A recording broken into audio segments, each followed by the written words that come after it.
Halo barudak, bagaimana kabarnya? Kumaha kopi hangat keneh. Kali ini Aing akan ngebahas sebuah film yang penuh dengan aksi brutal yang menceritakan seorang wanita terpaksa menjadi psikopat untuk melakukan balas dendam atas kematian saudaranya. Dan jika kalian suka dengan film ini, jangan lupa like dan subscribe channel ini. Oke, tanpa banyak ngabalincong lagi, kita langsung saja.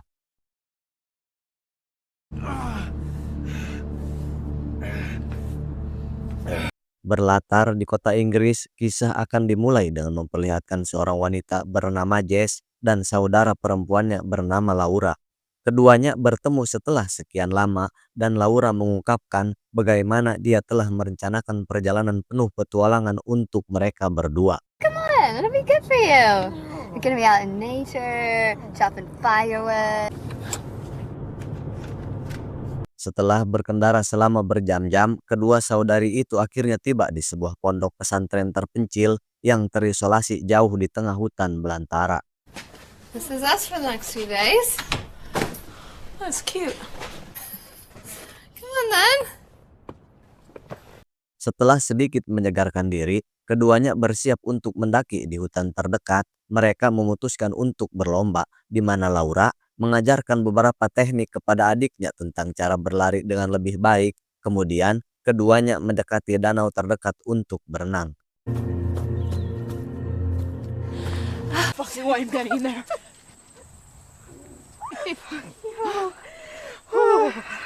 That was fun. Pada saat itu, sebuah truk pick-up yang penuh dengan pria tiba-tiba datang dan mulai menggoda kedua gadis itu. Pemimpin mereka, kita sebut saja Randy, mengajak para gadis untuk berkumpul. Tetapi Laura menolak, sementara Jess semakin merasa tidak nyaman. Laura, let's go. It's fine, just ignore them. You're into that? Back in the truck, lads. Let's go. Kemudian Jess terlihat tampak sangat sedih dan Laura bertanya apa yang mengganggunya. Kita mengetahui bahwa Jess baru saja keluar dari hubungan yang penuh kekerasan. Dan dia mengungkapkan bahwa pria-pria itu mengingatkannya pada masa lalunya. Tetapi dia mengatakan bahwa dia sekarang sudah lebih baik dan bahkan telah mulai mengikuti kelas bela diri. It's yours. I want you to have it now.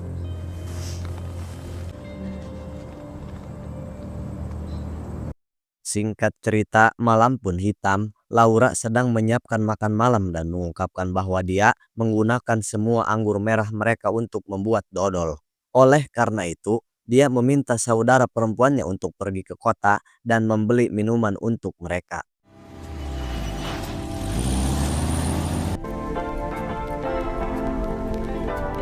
Tak lama kemudian, setelah Jess pergi, sebuah kendaraan berhenti di luar dan ada ketukan di pintu. Namun saat Laura membuka pintu, ia terkejut ketika melihat sekelompok pria koplok yang sama dari siang tadi yang memaksa masuk ke dalam. That was right.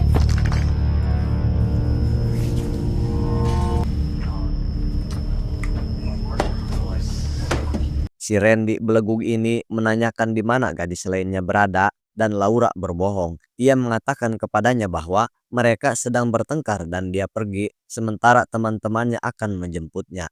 Dia juga mengatakan bahwa mereka akan segera tiba, tetapi Randy tidak mempercayainya. Sementara itu, Jess sedang dalam perjalanan pulang dan mencoba menelepon saudara perempuannya. Nah, I wouldn't do that if I were you.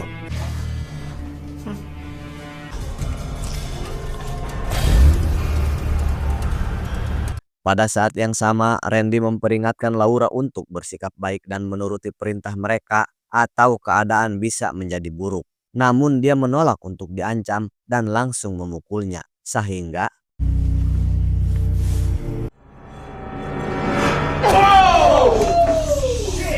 irung si Randy sampai patah dihantam Laura. Ia bahkan mengambil pisau untuk membela diri. Dan ketika seorang pria mencoba mendekat, dia dengan berani menusuk kakinya.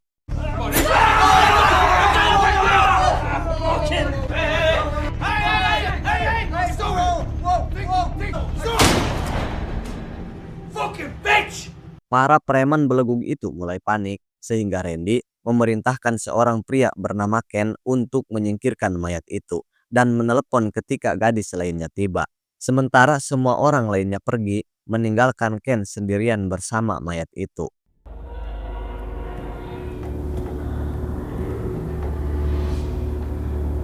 Beberapa saat kemudian, Jess sedang dalam perjalanan dan terkejut melihat truk pick-up itu muncul dari dalam kabin mereka. Ketika akhirnya ia pulang ke rumah, dunianya hancur berantakan saat ia menemukan tubuh saudaranya yang tak bernyawa.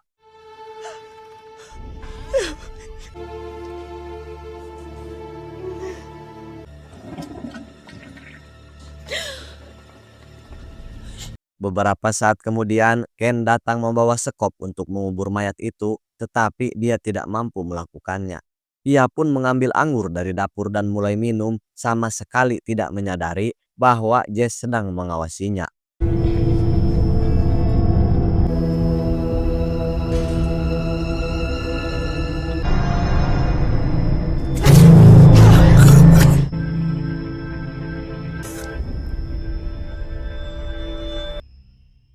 Setelah itu, Jess mengasah pisau dengan penuh tekad dan membersihkan darah dari tangannya. Dia juga menyeret tubuh saudara perempuannya dari ruang tamu dan mengenakan kalung yang dipakainya sebelumnya. Setelah itu, Jess mengumpulkan semua senjata yang bisa dia temukan dan memuatnya ke dalam mobilnya sebelum pergi meninggalkan kabin.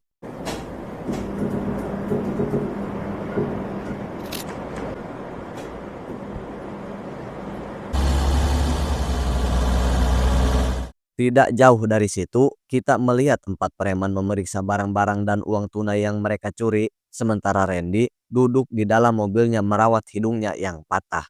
Di sisi lain, anak buahnya mendiskusikan apa yang telah terjadi, dan salah satu dari mereka mengatakan bahwa Randy seharusnya tidak membunuh gadis itu.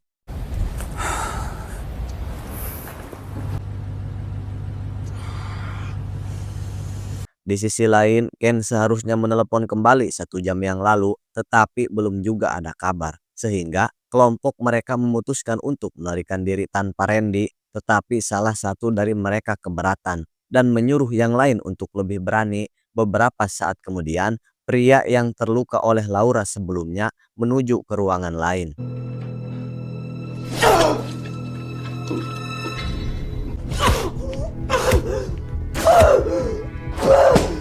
Dan benar saja, Jess muncul tenyahoti Manaboa. Jess yang penuh dendam mendekati ketiga pria lainnya di lumbung dan menghidupkan gergaji mesin. Sehingga Wait, wait.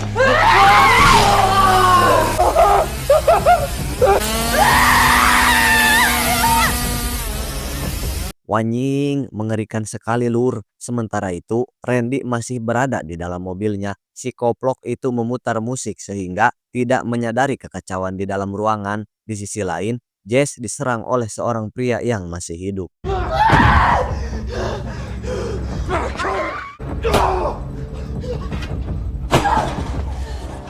Dia sendiri mengalami luka-luka, tetapi menolak untuk menyerah dan membunuh para penyerangnya satu persatu. Tak lama kemudian, suara itu akhirnya terdengar oleh si Randy, dan dia bertanya-tanya apa yang sebenarnya terjadi di dalam. Tepat saat itu, Randy memasuki gudang dan merasa ngeri melihat anak buahnya tewas.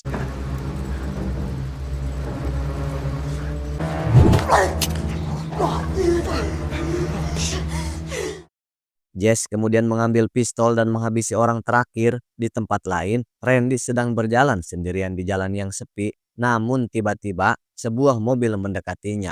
Di dalam terdapat 3 pria bernama Louis, Deb, dan Charlie yang ternyata adalah teman-temannya.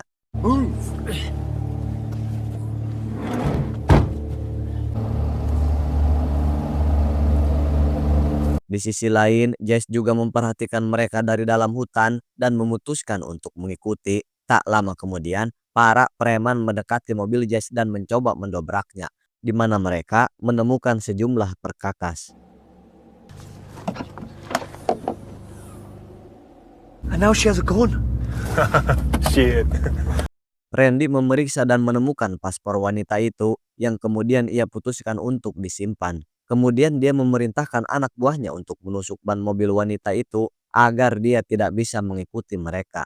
Di sini Randy mengungkapkan bahwa dia memberitahu seseorang bernama Jacob tentang gadis-gadis itu. dan berpendapat bahwa pria koplok itu menghasilkan banyak uang bagi mereka, dan selain itu dia bisa menemukan gadis itu yang mungkin bersembunyi di suatu tempat di hutan. Come on, let's go. Para preman kemudian memutuskan untuk kembali ke kabin untuk membuang mayat terlebih dahulu, tetapi Jess yang telah menguping pembicaraan mereka tanpa sengaja membuat suara sehingga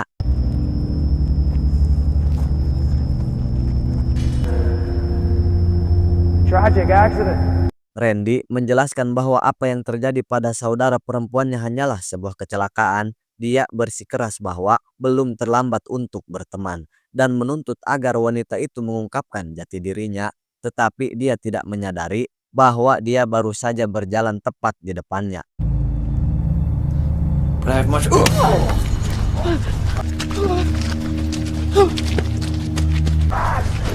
Go after her! Beberapa saat kemudian, Jess yang bersembunyi di balik bulldozer tiba-tiba menabrak Louis, dan Louis dengan panik meyakinkannya bahwa dia tidak akan memberitahu yang lain tentang dirinya dan memohon bahwa dia tidak ingin mati. I wanna die. I'm begging you. Tak lama kemudian, Randy menemukan Louis yang tampak linglung habis ditumbuk, dan pria itu mengatakan bahwa dia hanya tersandung dan jatuh, serta tidak melihat wanita itu dimanapun. Randy yang kesal memerintahkannya untuk kembali ke mobil. Stick to the plan. Fuck. Sementara itu, Jess juga mendekati mobilnya agar bisa mengikuti mereka, tetapi ban mobilnya telah disobek. Dalam adegan lain, para preman sudah tiba di kabin, tetapi tidak melihat mayat apapun. Randy memerintahkan Charlie dan Deb untuk mulai menggali kuburan dan menyuruh Louis untuk terus mencari mayatnya.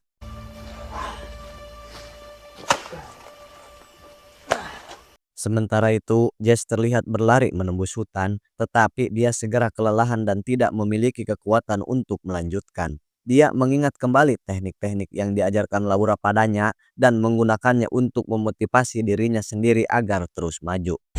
Keep your knees up. Oh, hey! Hey! I know who you are. I know everything about you. Randy tiba-tiba memanggil nama lengkapnya dan mengungkapkan bahwa dia telah memberitahu teman-teman polisinya tentang wanita itu. Jess mencoba menembak mereka, tetapi Louis tiba-tiba menyelinap dari belakangnya sehingga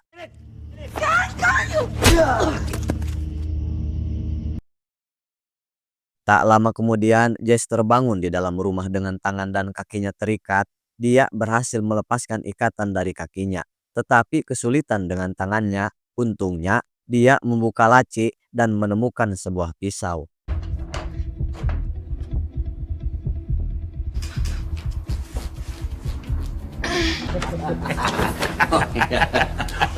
Beberapa saat kemudian, dia mendengar seseorang mendekat sehingga ia berpura-pura masih terikat dan tidak sadarkan diri. Ternyata itu adalah cunguk si Louis yang mengatakan kepadanya bahwa dia adalah wanita yang cantik. Lalu dia membalikan tubuh wanita itu dan mencoba mencicipinya. Namun tiba-tiba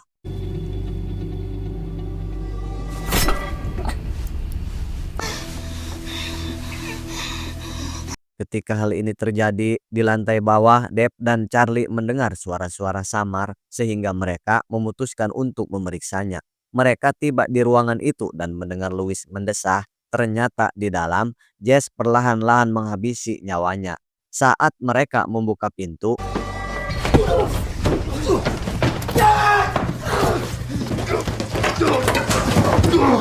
Jess dan Charlie mulai berkelahi, tetapi pria itu terbukti terlalu kuat untuknya. Pada saat yang sama, Deb yang terluka mencabut pisau dari kakinya dan perlahan menaiki tangga. Tak lama kemudian, Jess dengan brutal menghabisi Charlie sehingga pria itu modar di tempat.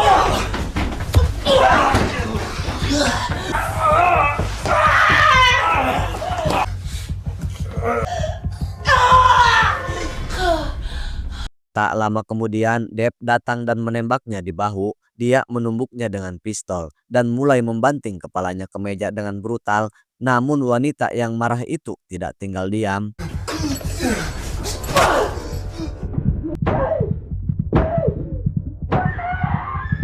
Setelah itu, Jess yang kelelahan dan terluka duduk di tangga. Dia merasa ingin menyerah. Tetapi kemudian dia mendengar suara Laura bergema di benaknya dan mendorongnya untuk terus maju.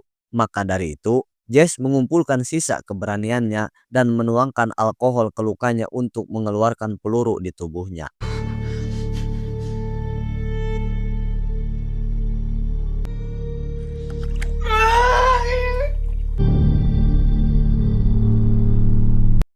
Tidak lama kemudian, Randy kembali ke kabin bersama bosnya yang menyeramkan bernama Jacob dan 3 preman CS lainnya. Jacob menyuruh ketiga pria itu untuk tetap di dalam mobil dengan mengatakan bahwa itu tidak akan memakan waktu lama. Kemudian, keduanya segera memasuki rumah.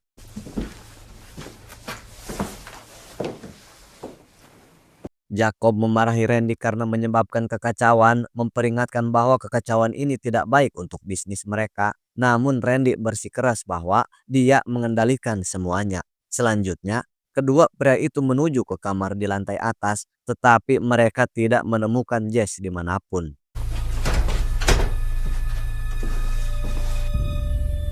Shit!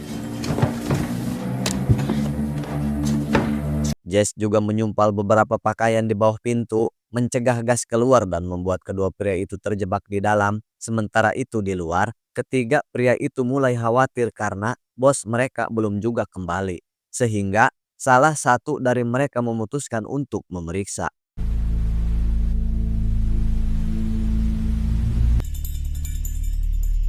Pada saat yang sama, Randy dan Jacob kesulitan bernapas karena ruangan dipenuhi gas. Jacob mencoba memperbaiki silinder tersebut, tetapi ia gagal karena katupnya rusak. Di lantai bawah, salah satu preman datang untuk memeriksa bosnya, tetapi tidak menemukan siapapun di dalam. Kemudian dia mendengar suara dari dalam lemari dan mencoba menyelidikinya. Namun tiba-tiba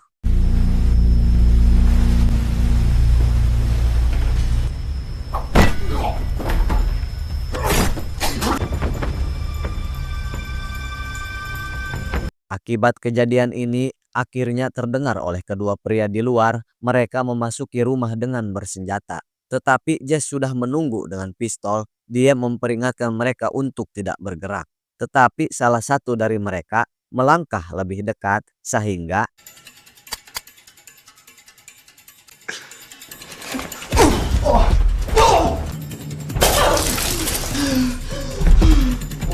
sementara itu di lantai atas, Randy sangat kesulitan untuk bernapas, sementara Jacob mencoba menggunakan alat tajam untuk membuka kunci pintu. Pada akhirnya, dia berhasil membukanya, namun pada saat itu, Randy sudah kehilangan kesadaran. Sementara di lantai bawah, Jess dengan berani melawan kedua pria itu, meskipun ia kalah jumlah.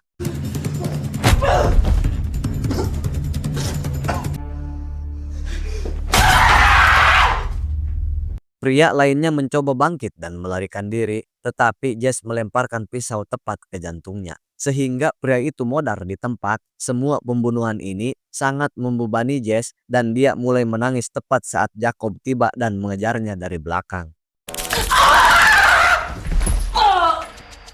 You filthy little thing. Jess yang menolak dan meludahinya yang membuat pria itu kembali menyetrumnya. Dia mencoba menyeretnya pergi. Tetapi wanita itu melawan dan merebut rantai dari tangannya. Kemudian dia merobek kalung itu dan keduanya terlibat dalam perkelahian sengit.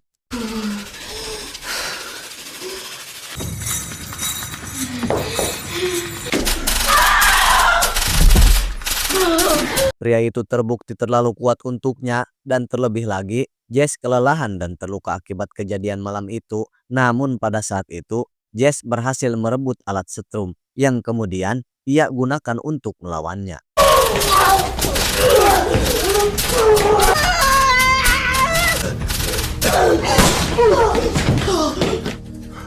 Jess kini memanfaatkan kesempatan untuk berlari, sementara Randy mencoba mengejarnya. Namun tanpa kita duga, Mamih Jess melompat ke dalam mobil sehingga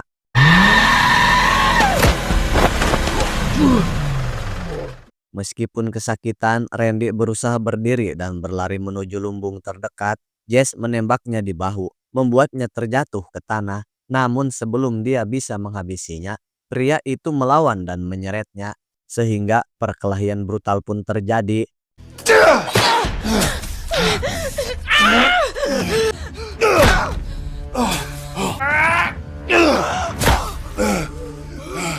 Di sini Randy mengejeknya dengan mengatakan bahwa dia membunuh saudara perempuannya terlalu cepat dan sekarang berencana untuk membuat kematian Jess yang lebih menyakitkan. Randy mulai menyekeknya, tetapi pada saat itu Jess mengingat semua kenangan bersama saudara perempuannya.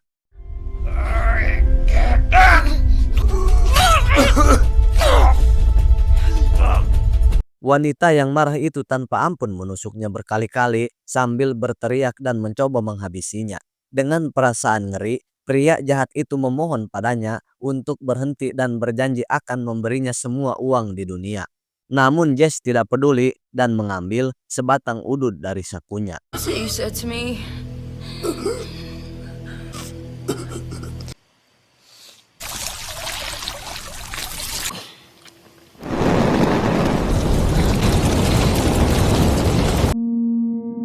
Singkat cerita, keesokan paginya, Jess terlihat duduk di samping tubuh Laura dan larut dalam kesedihannya. Dia mengenakan kalung yang diberikan oleh saudara perempuannya dan masih diliputi emosi. Tamat. Ending yang sangat membabi brutal kan? Pesan moral yang bisa kita ambil dari film ini, balas dendam mungkin terasa memuaskan, tapi tidak selalu membawa kedamaian. Luka batin tidak benar-benar sembuh hanya dengan membalas rasa sakit yang sama. Yang tersisa seringkali adalah kehampaan dan beban emosional yang lebih berat.